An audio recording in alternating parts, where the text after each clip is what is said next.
The Great British Radio Play presents Fridays When It Rains, by Nick Warburton. A girl on a late-night journey aboard an old steam train meets a man with a strange tale to tell, a ghostly tale of obsession and vengeance.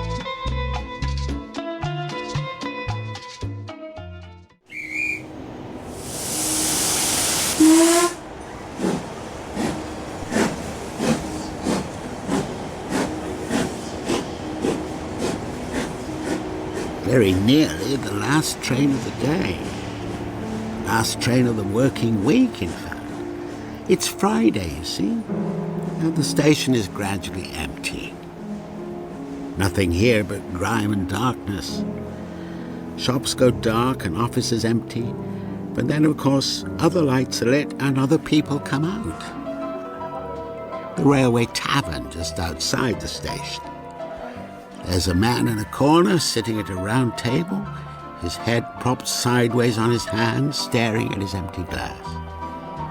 But even this dawdler will leave in time, heading for the last train on the last but one train. And then...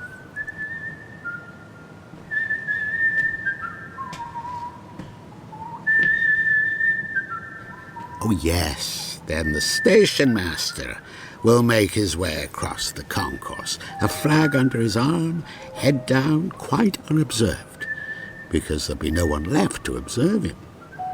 And he'll slip into his small office. It smells of soot and oil lamps. And the station will be, what would it be? Changed, I suppose.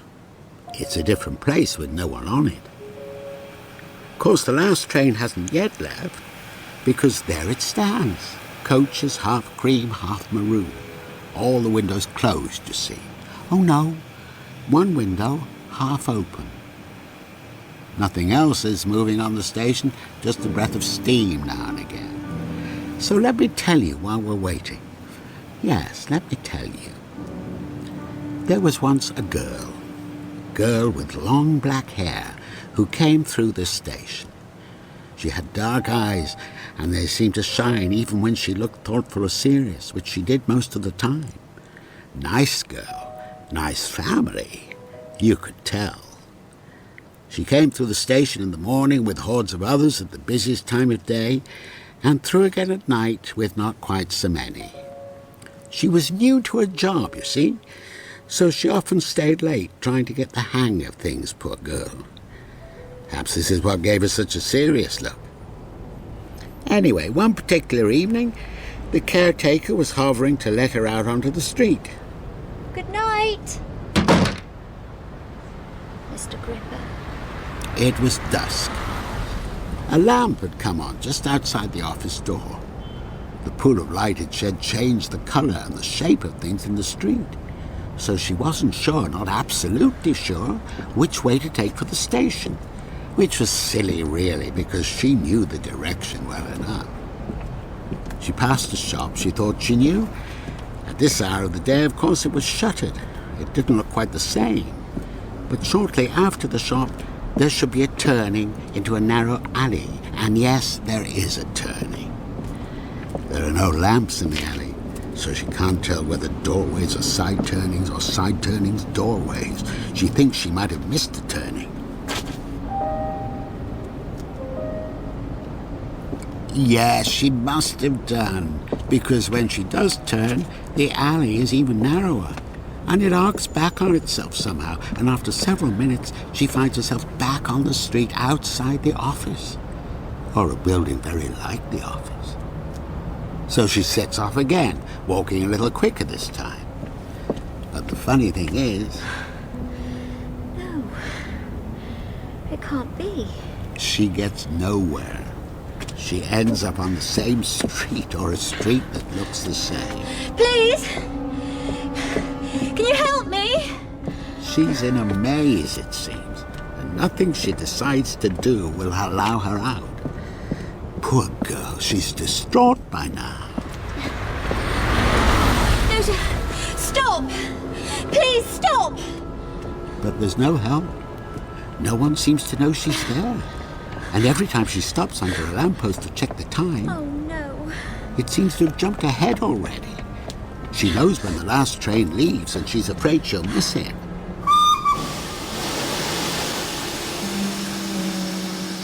Station. There it was, quite suddenly and unexpectedly. It's too late now. Last train's gone.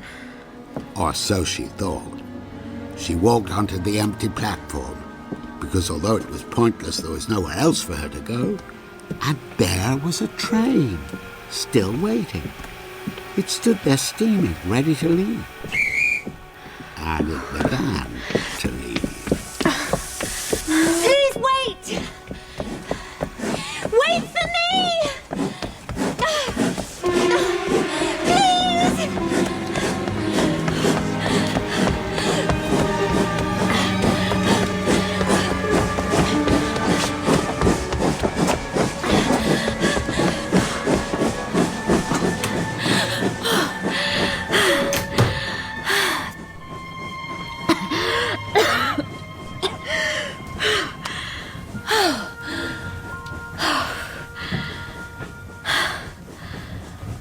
You were lucky. Oh, I'm sorry. That's all right. I didn't know. I thought I was alone. Not quite. Well, you were lucky to catch this one. I believe it must be the last. Yes. I thought I'd missed them all. I thought so too. Then I found this one waiting. I'm not sure why. It should have departed ages ago. Yes. I'd given up hope. Oh, you all right, miss? Yes, thank you. I don't mean to intrude, but you're obviously upset. If there's anything I can do... No, really. Some tea, perhaps. I don't know if that's possible, but I can try. No, it's just running for the train. Thank you. I'll be all right. Well, if you're sure. I expect the anxiety didn't help. Anxiety? If you'd missed this one, I mean, Well, yes. you'd have been stranded. The strange thing is... Well, it's probably not at all strange, really. I probably just panicked, but I left work in plenty of time and then I got lost. Lost from work? Yes. I've only been at the office about a week and I thought I knew the way to the station perfectly well. It's not that far, but... Tonight, well, I couldn't find it at all. I kept going round in circles. Where was this? Lavender Street. Oh, well. Do you know it? A little, yes.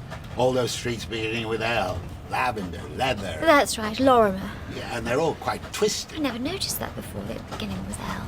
I'm right, though. And all sort of running into each other. I'm not surprised you got lost. I couldn't work it out.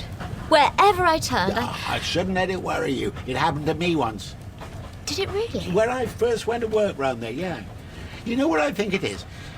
I think when you first start out at a place, you pay particular attention to the route because you know it's important. I did, So yes. you say to yourself, that's the tobacconist, I always turn there. Yes. And you don't take note of anything else, it's all you need. And then, when you come across another little street that has a tobacconist in it, you think, this must be it, but it isn't. And then you don't know where you are. Do you think that's what I did? Probably, as I say, it happened to me. I got lost, and that's what I put it down to. I thought it was me. I thought I was being so silly. No. And then I got a bit frightened. Well, of course you did. My nerves were in a rare old state when I got lost. It's nice to know I'm not the only one. Getting lost, I mean. Oh, no. People are always doing it, especially if they work round Lavender Street. I'm sorry, I'm talking away here. You probably just want to sit in peace. No, really. Collect your thoughts, and anyway, talking to strangers, well, it's not wise, not really. No. You're quite safe with me. No, I didn't mean you. I meant... Yes, I know, it was a joke. Oh, I see. All the same, you do have to be careful. I know. And I am. I'm a very good judge of character. Who to avoid and what have you. Really? Well, you have to be these days, as you say. And I can tell you're all right. Can you? How? It's hard to say. You dress very carefully, for one thing. Do I? Yes. You can tell a lot from that. Oh, well. Anyway, I probably should keep quiet to get back to my newspaper. No, talking's helpful, really. If you're a bit upset, it takes your mind off things. Oh, well then. Really, I'm grateful. Talk as much as you like. Thank you. I will.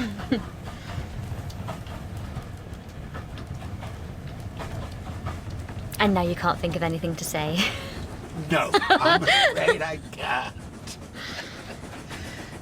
Although, Yes. no, perhaps not. What? What is it? Well, I was thinking of a story they tell sometimes. A story? Yes, one I first heard told on this train, or at any rate a train very like this. What's it about? Well, as a matter of fact, it's about a train journey. You know, a journey on this particular line. Which is why I was told it in the first place, I suppose. Who did tell you? Or a stranger. A man who happened to be in the same carriage as me. Quite respectable looking. His coat was very nicely cut, I remember. There you are, you see. So you absolutely must tell me. It might not be the kind of thing you want to hear. Why not? In the light of your experience, I mean, getting lost. I wouldn't want it to unsettle you. I'm not usually put off by stories. But with this one, you're supposed to be, I think. I'm supposed to be put off? It's a sort of warning. That's how it was told to me, anyway. What about? What's the matter? The train usually stops here. Does it? I hope we stop at my station.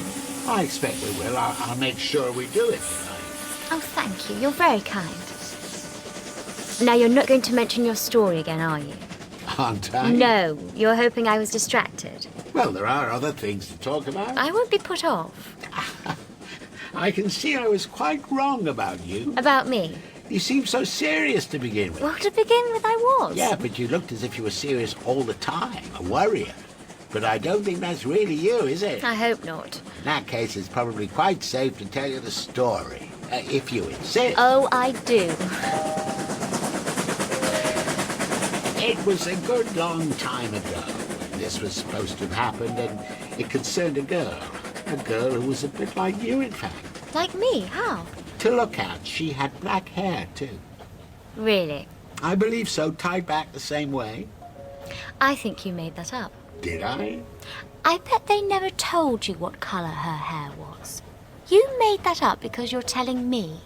Well, perhaps I did, yes. Perhaps she was like you and perhaps she wasn't. Doesn't really matter.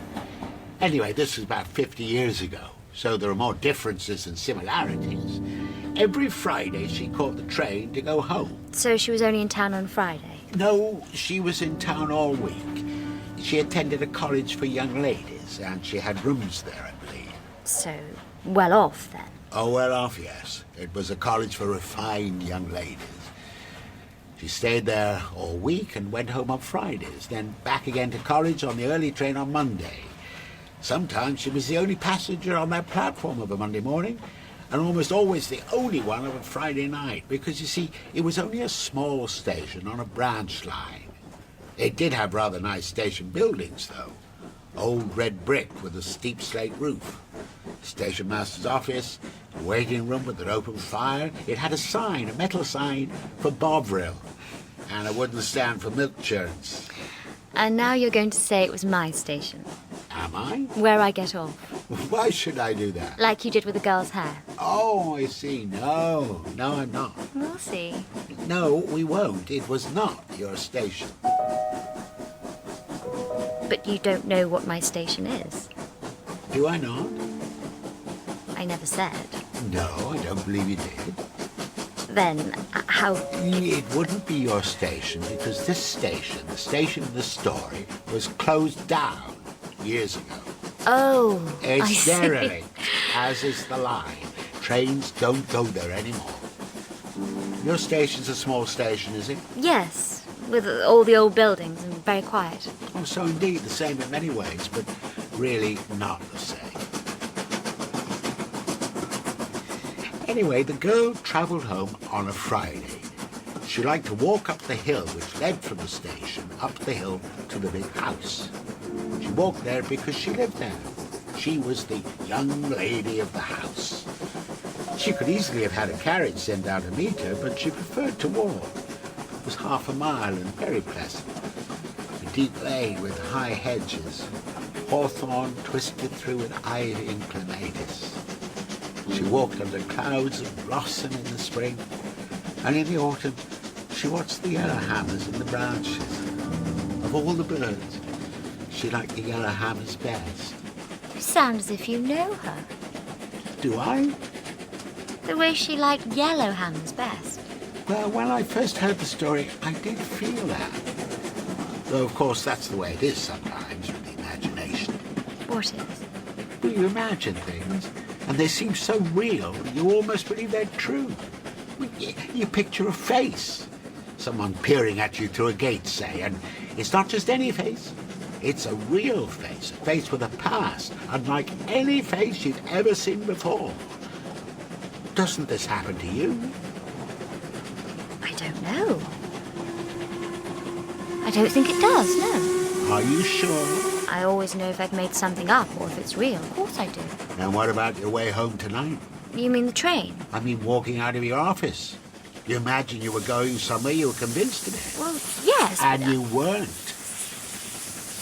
See what I mean? You have to be careful, or your imagination might actually change the world you take for granted. Can I go on? Yes, please. Oh, good. So the girl would walk up the lane to the big house. Most days, but not all days. She wouldn't walk in the rain. When it rained, the house did send the carriage for her. It was agreed. She never had to send a message. On Fridays, when it rained, the carriage would be at the station waiting for her. A black carriage with wheels trimmed in red and a folding hood. How long ago was this? I told you, 50 years. I wouldn't mind someone waiting for me with a carriage sometimes. Oh, do they not? No, they don't. I have to walk, not down some country lane. I go past a factory and the Three Shepherds, and someone always calls out. You know how it is. I can imagine. Mind you, there were times the carriage wasn't there because the weather was uncertain or there'd be something going on at the house, and the girl had to wait at the station for about a quarter of an hour. She didn't mind that, though. She liked the little station just as she liked the walk. A bit lonely, though. Friday night in an empty station. Oh, it wasn't empty. I thought you said she was the only passenger on a Friday night. She was. Then who else? There was a station master. Oh, yes, of People course. do tend to forget the station master. They take him for granted. But the place has to be run, doesn't it? Yes. He was a young man, 19. And even though it was a tiny station, he did very well to be entrusted with the running of it at such a tender age. So she had someone to keep her company. You might think so, but it wasn't really like that, and this is the point. They never spoke. Why not? Why do you think? I don't know. Perhaps he was shy. Nothing to do with shyness, no. We're slowing down. Oh, yeah. I can't see why. It's too dark. We're approaching a crossing or another station. Yes. It's a station. We're stopping. Well, where are we? I'm not sure. I usually recognize all the stations. Not but- the last one. Nor this, probably. Well, there's nobody getting off. Nobody waiting either. What's the name of the station? I can't see. Oh, yes, it's something Thorpe. I can only see half the sign. Did you see anyone else get on the train? No, I don't think I did. Mind you, I was late arriving myself. I assumed there were others. Unless we're the only ones. I don't think that's likely. No. You were on this train before. Oh, was I? Yes, when you were told the story about the girl, so there were other people then. Oh, yes, there were. And we did stop at all manner of stations. I remember we did. And there must have been people getting off, because he was telling the story to 3 or 4 of us to begin with, but I was the only one left to hear the end. So the others never heard what happened to the girl? No, unless they heard on another occasion. I suppose that's possible. You'd better carry on. We might reach my station before we get to the end. Oh, my station. What happened to this girl? I have a feeling about it. Oh, yeah. I think she's in for a shock. Do you? That's what it feels like to me. Uh-huh. Go on then, am I right? Well, we'll see, won't we? You remember where she was?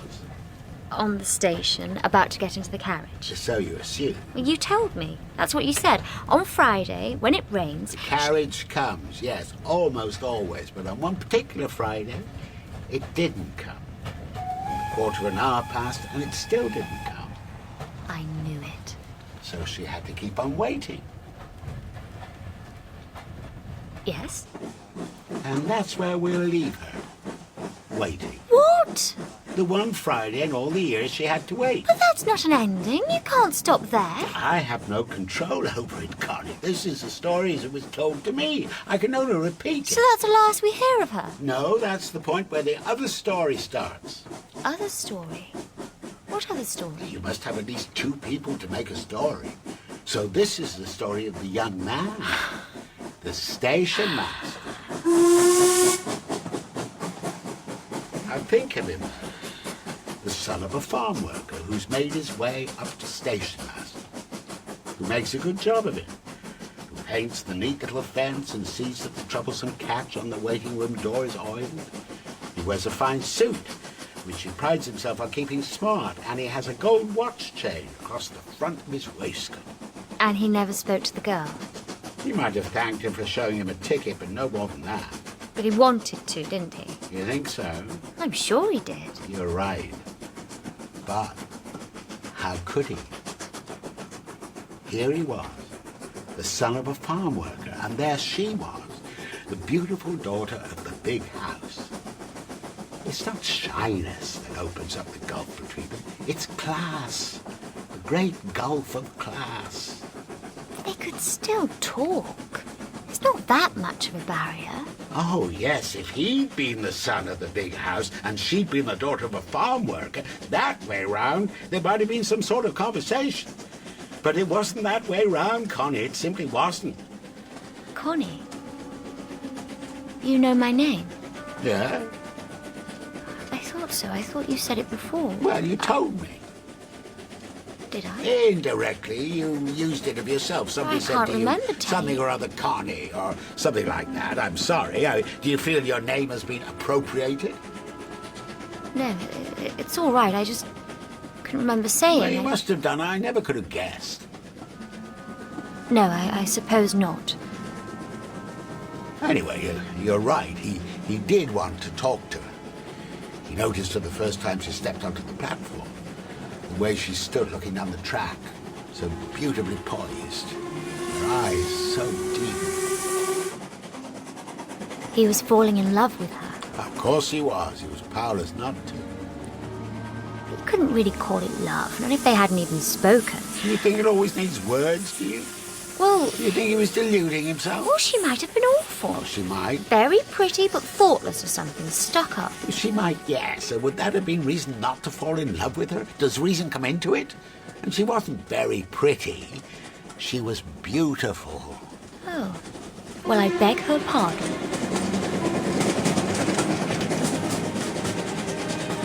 So he watched her over the months, stepping onto the train on a Monday morning, stepping off on a Friday night, walking dreamily up the lane to the house, waiting. And then, of course, came the night of the rain, and no carriage. Perhaps you'd like to shelter in the waiting room, miss. And she smiled and nodded. So she came in, and he prepared the waiting room. He brought in coal and lit the fire. He put a kettle on and set a jam jar on the table with some late flowering vetch in it. It was nearly October. The sky was dark and streaked. The first leaves were starting to fall. From time to time he glanced at her, sitting by the fire, her brown coat with the herringbone pattern, her small hands loosely clasped on her back, her dark, dark hair. And then he busied himself again, a smut on the window white, a drop more oil on the troublesome catch. While he was doing these things, he was as happy as he had ever been before. He didn't know it, but he was as happy as he ever would be. Ever? I think so, yeah. That's so sad. It was sad that he was happy. You're not making sense. That was the happiest he was ever going to be. But didn't you hear me say he was very happy doing these things? And he was young. Perhaps you don't know this, but as you go on in life, happiness becomes more elusive. Well, that's something nice to look forward to. It's true. For one thing, you encounter sadness, and you're never simply happy after that. There's always some shard of sadness in your heart, a memory that pierces you at the very moment when you might be completely happy. But perhaps you found this. I don't think so, no. Well, perhaps you will. There's something in the past that doesn't want to be forgotten, won't be forgotten. It's clearest when you're off your guard and you think, yes, now, here, I'm completely happy. On a walk in the country, perhaps seeing the first blossom in the hedgerow, the promise of summer. You know moments like that? They're delusions. There's nothing complete about them. Anyway, there he was, our young man, alone with the girl he loved, and his heart full to bursting because she looked at him and smiled, as if she liked him. It was close to perfect. It needed just one thing. What was that? There was a moment when he'd finished all his preparations and the waiting room was warm and homely, when she might have spoken. Asked him a question. Said his name. Did she know his name? I believe she did. Some Monday mornings there were passengers who called him by name. Good morning, Davy. She must have heard that. He certainly knew her name. But she didn't say anything, did she? No. I thought not. And he didn't either. He couldn't. He could? You said it wasn't shyness, but I think it was. He was tongue-tied. Look, you don't understand what it was like. How difficult it was to break with convention. This was 50 years ago, and those sort of people set the rules.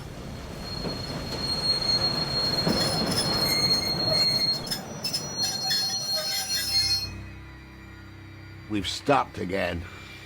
Yes. I don't think it's a station, though. There's nothing to stop for. It's in the middle of nowhere. I'll take a look.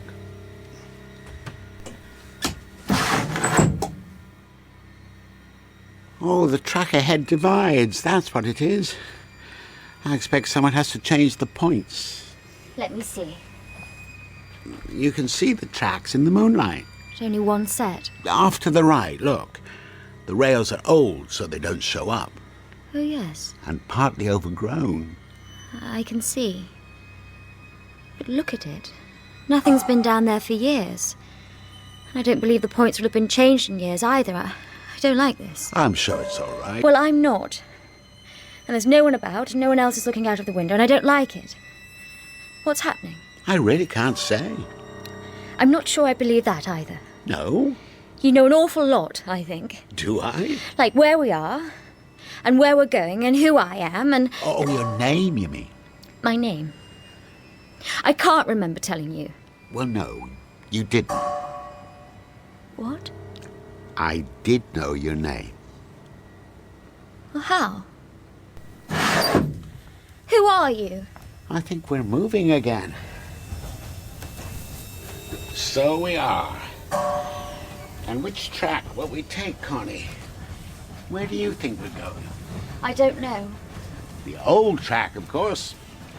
What I think is that I'd like to go and sit somewhere else now. Well, you can't do that. Well, we'll see, shall we? You can't get into the corridor, I'm afraid. Let me out. You can get out on the other side, but of course the train's moving now. You'd be unwise to try that door. Unwise in any case. There's no one else on the train. What? We're quite alone, Connie. You fixed all this? Why? I don't know you. Why me? Because you caught my eye. Nice girl from a nice family. Because your hair is dark. Because it's Friday and it's about to rain. Because... What do you want? I wanted to tell you a story. Well, you've done that. Not quite. I haven't told you the end, have I? I don't want to hear it. Don't look at me like that. Like what? I don't know what... Oh, I know that look, Connie. There's no point pretending. Don't worry, it's only a tunnel.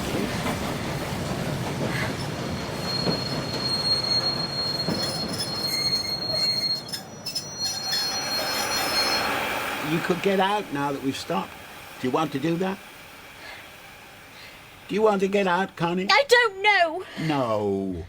Sit still and wait. That's by far the best thing to do. What's that? The lights. What's happening? You can see what's happening. They're flickering, weakening to darkness.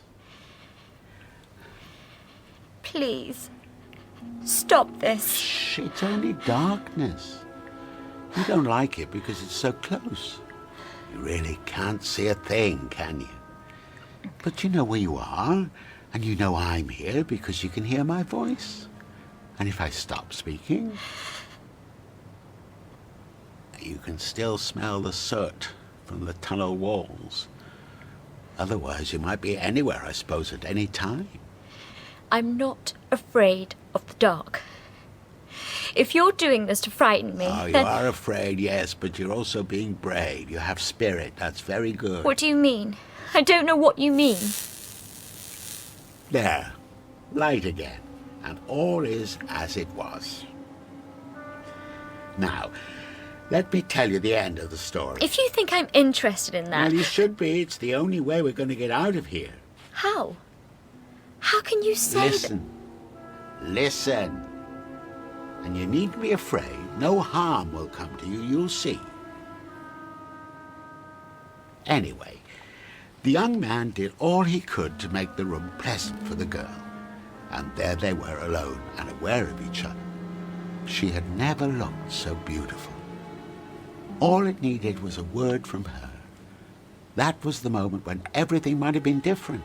She only had to say his name. Davy. Thank you, Davy. Tell me, Davy, what's in your heart? But she said nothing. The next thing he heard was the crunch of the carriage wheels on the wet stones outside. She heard it too. She picked up her bag, gave him a smile, a little meaningless smile, as if he was no one in particular, and she moved to the door. So did he, to open it, to see her out. She took the handle and the catch stuck. His hand then touched hers. It wasn't meant, not at all. And she recoiled from him, snatched it away. They were close just then, closer than I am to you now. She looked away from him. No, he said, it's not locked. He still felt the touch of her hand. The catch sticks, he said, it's all right. He pulled the door open. And she pushed him hard in the chest and hurried out. He fell against the wall, completely shocked. He closed his eyes, but all he saw was her face, her beautiful face. Repulsed. Repulsed by him. When he opened his eyes, he found himself staring at the stove, and he wanted to smite it with his heel, topple it and send hot coals rattling over the floor. That would have suited what he felt in his heart. He wanted her to be there, to notice, to jump with the fright at the sound of it, to flinch from the scattered coal. He wanted the fire to consume the place and the time, the girl and everything. But he did nothing. He held himself quite still. Now do you see the point? Where all this is leading? No, I don't. She might have saved him. Saved him? Saved him from what? A number of things. A week later, he lost his job as station master. They never told him why, but he was sure that someone at the big house had said something. But why should they? For that misunderstanding at the door, for daring to fall in love with their precious daughter. Of course, he couldn't stay in the village, not after that, so he left and joined the army. And this was 50 years ago, remember? You can guess where that took him. 50 years? 1914. It took him to Ypres with the British Expeditionary Forces, and Ypres is where he ended his days. Oh. Well, I'm sorry. Yes. Poor boy. If you were frightened, Connie, I apologize. I had to see if you had the nerve to hear everything. About him dying? Well, not just that, no. Because it didn't really end there. You see, on certain Friday nights, when the last train is due and there's rain in the air, the young station master resumes his duties at the village station. You mean He has been seen. People have seen him. He waits for the last train from town for a girl to arrive and step down. Even when the line was closed, he could be seen on certain Fridays, no more than a dark shape against the dark of the trees, his face in shadow, the gold shade at his waistcoat, quite still, standing on the platform, waiting. And he's waiting to hear her speak? Waiting to hear her speak, yes. To say something friendly. I tested your nerve, Connie. I'm sorry for that. I didn't want to do it, but you can see now why I did. You knew the boy? He was my brother. I believe he waits in torment, Connie, unloved and unrecognized. And a single word from the right person, the sound of his name, will bring that torment to an end, will mend his broken heart. Then he'll be able to rest. And that's why I'm here. We're clear of the tunnel now, and it's raining. There's moonlight when the cloud breaks. What can you see? We're coming into a station. A living station? No. The platform's cracked and grown through with grass. Would have understood, you know, if you told me all this from the start. Would you? I would have tried. You know what I'm going to ask you to do. I think so. If you do it, it must be because you want to do it. No other reason. If you'd rather stay on the train. I only have to say his name. Yeah. Davy. Yeah.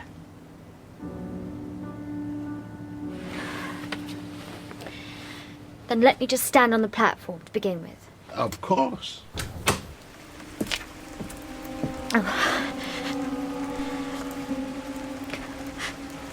It's cold.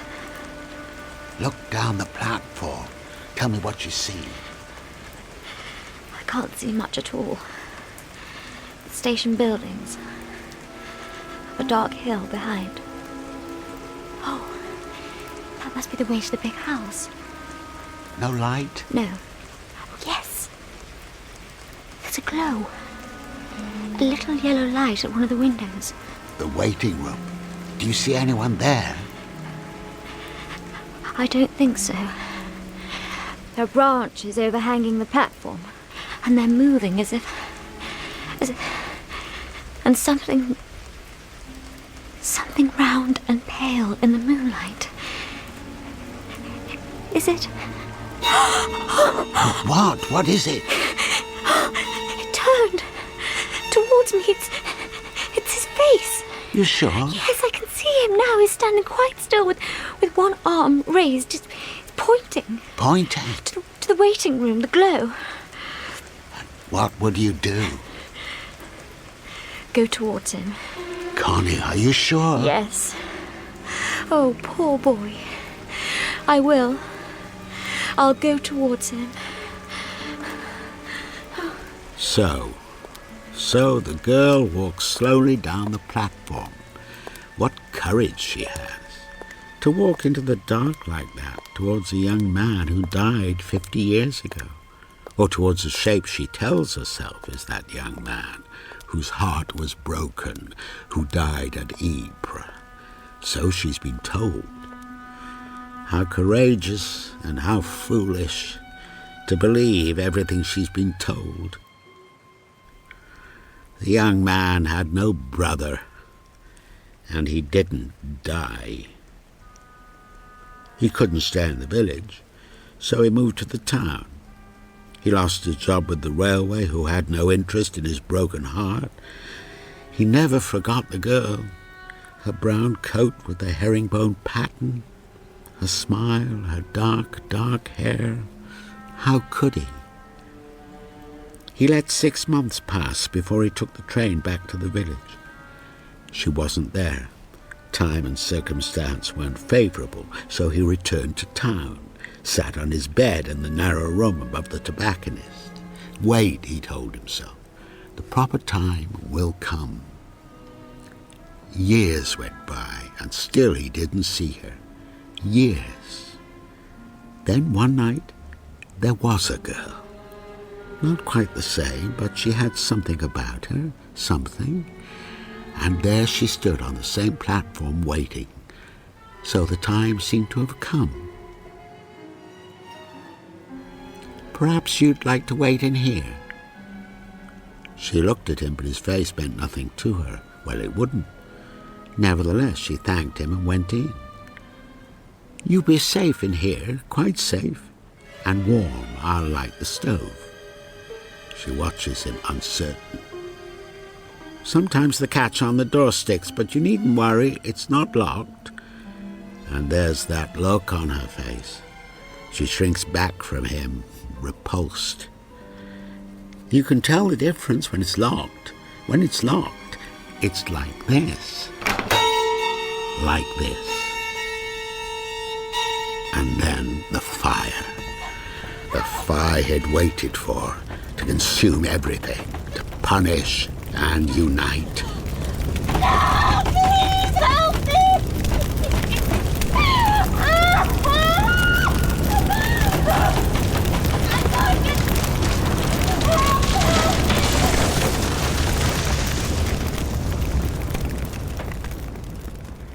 Except that after the consummation, the man sometimes returns. On certain nights, he comes back to the station. He's been seen on the train. People have seen him, a figure quite unaccounted for. But he's there. When a girl steps down from the last train on Fridays when it rains, he's there. The man gets out of the train. There's like rain on his face. He can taste night on the air. Oh, this familiar place. He looks down the platform and sees a glow in the waiting room, where he had been so happy, or thought himself so happy. She'll have reached it by now. He walks down the platform to join her. Her name is Connie. The name is wrong, but otherwise there's something about her. A dark-haired girl, nicely spoken, nice family. Hello? Davy. You'll be safe in here. Quite safe. And warm. I light the stove.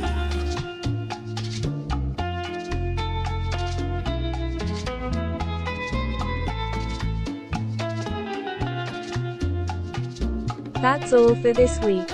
We hope you enjoyed today's radio play. Please like and subscribe, and hit that notification button. Thanks for listening. Bye for now.